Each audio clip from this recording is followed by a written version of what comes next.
Olá, estamos iniciando mais um programa Saúde em Foco pela TV Tubá, sempre junto de você, trazendo as informações que você precisa saber sobre as intercorrências que se passam em seu corpo, as doenças que interferem em sua saúde. Hoje nós temos a grata satisfação de trazer aqui para o programa Saúde em Foco da TV Tubá, para todos vocês que estão nos assistindo neste momento, um assunto muito interessante. Todo mundo tem muito medo, receio, preocupação, inclusive em falar. Mas nós temos que, na realidade, esclarecer.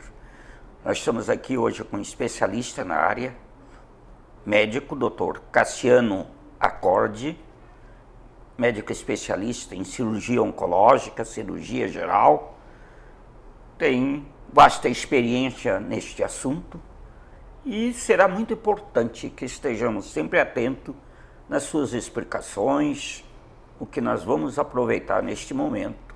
E você que está aí nos assistindo, com certeza vai aproveitar bastante. Muito bem, doutor Cassiano.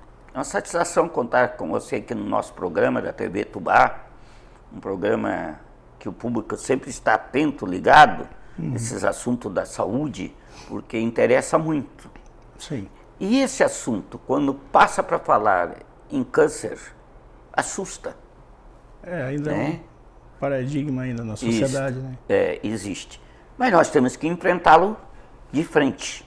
É a melhor forma da gente resolver o problema. Não é mesmo? É verdade. Primeiro eu queria agradecer a oportunidade, né, de estar aqui no seu programa, né? Satisfação poder conversar com o público e tentar esclarecer o mais breve, o mais claro possível, que a gente trata hoje de patologias que é a segunda causa hoje, né, de morte no Brasil e no mundo. Então, e ainda tem um pouco de receio de se conversar sobre isso. A palavra câncer ainda assusta bastante a população, né? Então é sempre bom poder tentar esclarecer e mostrar os avanços nessa área que tem tido, tanto na área de cirurgia quanto na área de tratamento medicamentoso e novas terapias que têm surgindo a cada dia, né? Ótimo. Doutor Cassiano, eu gostaria de saber, assim, um telespectador, afinal, o que é o câncer? Porque nós temos várias formas, mas de uma forma genérica, o que é o câncer? A gente tem mais de 800 tipos de neoplasias hoje, né? E o câncer é quando a célula do organismo, por algum erro de duplicação ou falha na sua morte celular natural, ela começa a duplicar de maneira desordenada, né? E ela ela começa a crescer sem controle do organismo, acaba perdendo esse controle de regulação celular e a célula vai se duplicando e se alastrando pelo corpo em forma de metástases, né? São chamadas, né? Então essa perda do controle da regulação da duplicação celular que origina as neoplasias, o câncer, né? Por que o câncer mata? Qual é o mecanismo que leva muitas vezes a pessoa a morrer por causa do câncer? Como eu te falei, a gente tem vários tipos de neoplasias, né? Então, neoplasias iniciais, as neoplasias mais avançadas e vários tipos de órgãos que são afetados por tipos diferentes de neoplasias, né? Tem algumas que são mais mórbidas, né? Outras mais indolentes, né?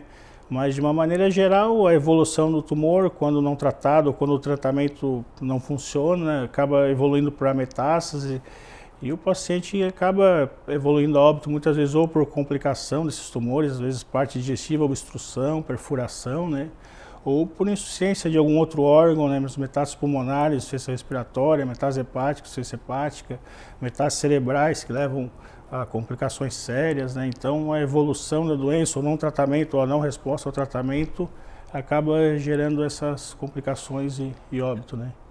Hoje, na tua experiência, assim, lógico que depende muito de cada região. Na nossa região aqui, qual é a incidência maior de que tipo de tumor? No Brasil e aqui na região sul, de uma maneira geral, os tumores mais comuns são as neoplasias de pele, né? Que a gente tem, são os mais comuns e na maioria das vezes são que tem tratamento mais adequado, os carcinomas basocelulares e epidermoides, né? Que tem um tratamento, dificilmente a pessoa vai evoluir a óbito em consequência desses tumores. Tirando esses, os melanomas, que não são tão comuns, são menos frequentes, né, do que o basocelular e o epidermoide, mas são mais agressivos, podem evoluir para metástases a distâncias e esses sim são neoplasias mais agressivas que podem evoluir a óbito. Tirando os tumores de pele, né, o câncer mais comum no Brasil e aqui no sul também é a mesma coisa, no homem é próstata e na mulher é mama, né. Tem uma incidência média de 50, um pouquinho mais de 50 casos para cada 100 mil habitantes, né? E logo depois vem pulmão, né? Seguido de cólon, estômago e os outros tumores ali, né? São esses. Na nossa região ainda o câncer de estômago ainda tem uma incidência alta? Tem uma incidência alta, está em torno da quarta neoplasia ali mais frequente, né? Junto com colo retal, né? Ele tem uma incidência bastante alta aqui na região, tem casos de pacientes mais jovens também, acometidos por essas neoplasias, né? E é o quarto em incidência ali, mais ou menos. Como a pessoa pode se prevenir contra o câncer de estômago? Existe alguma sintomatologia, algum fator predisponente, o hábito da pessoa alimentar, isso tem influência? A maioria dos tumores, eles são, a influência maior é o meio ambiente, o hábito alimentar, o ambiente de vida, né, socioeconômico, né? E em torno de 10 a 15% das neoplasias tem um caráter hereditário. A maioria ali, uns 90% praticamente, é esporádico e está relacionado com o hábito de vida, né? Em relação ao estômago, o principal é o tabagismo e etilismo, tem uma relação muito importante, né? Um risco maior. Um risco maior, né? Paciente tabagista, etilista, né? E algumas outras síndromes, alguns tipos de anemia, algumas outras síndromes que são menos comuns, né? Mas alimentos condimentados, toda essa questão, né, de alimentos condimentados, se a gente for ver no Japão, uma das maiores causas de neoplasia é o estômago e tem uma relação direta com o tipo de alimentação, né? Tem um estudo mostrando já isso, os japoneses que migraram para o ocidente tiveram uma diminuição da incidência devido ao hábito alimentar. Então tem uma relação importante com o hábito de vida, a alimentação, né? Por exemplo, a nossa região aqui tem um hábito enorme que é o churrasco. Qual é a tua experiência com isso aí? Tem alguma relação? Assim, tem alguns estudos falando em o excesso de carne vermelha e gordura teria uma chance maior de desenvolver neoplasia, não só de estômago, mas principalmente coloretal, né? São alguns estudos que têm sido feitos, né? Até tem alguma relação, né? A carne vermelha é uma digestão mais lenta, às vezes fica maior contato com o tubo digestivo, então tem maior exposição de algum elemento que seja cancerígeno, né? Ficaria mais tempo no trato digestivo, né? Por isso que sempre recomendo uma dieta mais com saladas e verduras para ter um hábito intestinal melhor e fazer essa limpeza do tubo digestivo para esses possíveis carcinógenos que tenham junto com os alimentos ali, né? Doutor Cassiano, e a sintomatologia? A pessoa que pode estar numa fase inicial, qual é o sintoma que mais chama atenção um paciente que possa estar iniciando com câncer de estômago? O câncer de estômago, numa fase inicial, a maioria das vezes o problema é esse, ele não dá muito sintoma, né? Ele é muito confundido, às vezes, com uma gastrite, uma dor em queimação epigástrica, que a pessoa, às vezes, vai lá e toma um omeprazol, um pantoprazol e resolve. Então, no início, ele não tem um sintoma muito evidente, né? Mas, assim, paciente que tem uma gastrite, que não melhora, tem uma idade mais avançada, que a incidência já é em torno dos 50, 60 anos, né? Hoje em dia até um pouco menos, tem pacientes mais jovens e tem essa sintomatologia de uma pirose, uma gastrite que não melhora, é recomendado fazer um exame de endoscopia, que é a maneira de detectar mais precocemente o neoplasia de estômago, né? Endoscopia, né? É, endoscopia O digestiva método alta, mais né? indicado hoje. Para a detecção da neoplasia de estômago, sim. E diante do diagnóstico comprovado histologicamente, já com a peça depois, qual é a melhor conduta hoje para o tratamento? Ou seja, num câncer inicial, vamos dizer. Hoje o recomendado para neoplasias iniciais de estômago, que são as neoplasias que estão restritas à camada interna do estômago, que é onde ele se origina, na mucosa, né?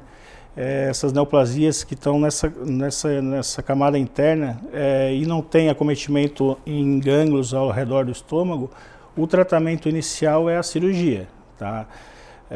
Mas o que a gente pega, a maioria das vezes, principalmente os pacientes da rede pública, neoplasias mais avançadas, que já são tumores que já pegam toda a parede do órgão, são tumores mais extensos, que têm um acometimento maior do estômago ou ao redor do estômago, dos gânglios. Nesses casos de neoplasia um pouco mais avançada, que tem gânglios suspeitos no estômago, o recomendado é o tratamento multidisciplinar com quimioterapia perioperatória, né? Antes da cirurgia e depois da cirurgia. É o que tem melhor resultado a longo prazo. Então, neoplasias precoces, o tratamento ainda é cirúrgico de início, upfront, né? Neoplasias que a gente pega mais frequentemente, que são neoplasias intermediárias ou avançadas, o melhor resultado a longo prazo é com a quimioterapia perioperatória, feita uma parte do tratamento medicamentoso antes, para controlar a doença, feita a cirurgia e depois termina consolidando com um pouco mais de quimioterapia. Existe cura? Sim. Existe. Existe cura, principalmente nas lesões mais iniciais, né? Mas mesmo hoje com a evolução dos tratamentos novos, medicamentos novos e com a cirurgia que evoluiu bastante também, as lesões iniciais, a chance de cura chega a 90% ou mais, né? Lesões precoces. Lesões intermediárias ou lesões mais avançadas sempre tem um prognóstico um pouco pior, mas a gente, dependendo do estadiamento, pode chegar a 60%, 70% de cura. Isso depende basicamente do estágio que está a doença no momento do diagnóstico, né? Por isso que é muito importante a pessoa que tem um hábito ruim, muitas vezes, alimentar, bebe, fuma, come muita carne, gordura, tem alguma sintomatologia, deve fazer endoscopia. Deve. Deve fazer porque é a forma de prevenir. A prevenção é tudo, né? A detecção precoce vai acontecer por ali, né? Então, Cassiano, nós vamos fazer um breve intervalo e já voltamos já na sequência da programação, que está muito interessante.